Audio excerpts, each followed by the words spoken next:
ये कमेटी के बहाने अपनी बहन के घर गई, रात हो गई, भाई कहते हैं हम ढूंढते रहे, फोन करते रहे, ये वापस नहीं आई। कहते इसकी खुद भाई और इसकी भाभी हमारी तरफ आए रातों रात और आकर उन्होंने खुद हमसे कहा अलमारी खोलो, देखो इशल के कपड़े हैं अलमारी में, देखो इसके कपड़े हैं नाइला के अलमारी में। भाई कहते जब मैंने अलमारी खोली तो बच्ची का भी जो है वो बच्ची साथ लेकर गई थी।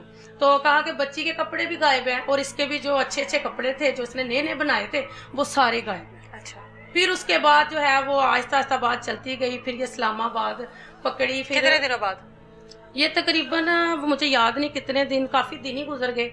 फिर इसका माँ बाप साथ रहा, इसके बहनोई साथ रहे हैं, इसकी बड़ी बहन साथ रही है, छोटा भाई साथ रहा है। मतलब वहाँ पर अली हसन भी मौजूद था? अली हसन मौजूद। और उसके साथ निकाह कर लिया था या निकाह के बगैर? निकाह मेरे ख्याल में इसने कर लिया हुआ था। कैसे निकाह हो सकता है? आपके भाई के साथ निकाह में मौजूद? ये हमारा पर्चा चल रहा है निकाह पे निकाह। निकाह पे निकाह कैसे हो गया? हमने करवाई। भाई से तो नहीं खुला लिया था ना जी, उसने? जी, ऐसे कमेटी के बहाने घर से निकली, सलूक के साथ, इत्तेफाक के साथ निकली ना, निकाह कैसे कर लिया उसने? यानी कि सन 2023 में निकाह कर रही है, 24 में भाई से खुला ले रही है। अच्छा। ये हमारे पास कागजात सारे मौजूद हैं और ये हमारे कागजात बहुत आगे जा चुके हैं। हमने FI दर्ज करवाई हुई है अली हसन के खिलाफ, नाइला बीबी के खिलाफ, कारी जिसने निकाह करवाया उसके खिलाफ, और जो इनका जो गवाह था साथ इसकी अली हसन की खाला का बेटा कजन इसका, उसके खिलाफ।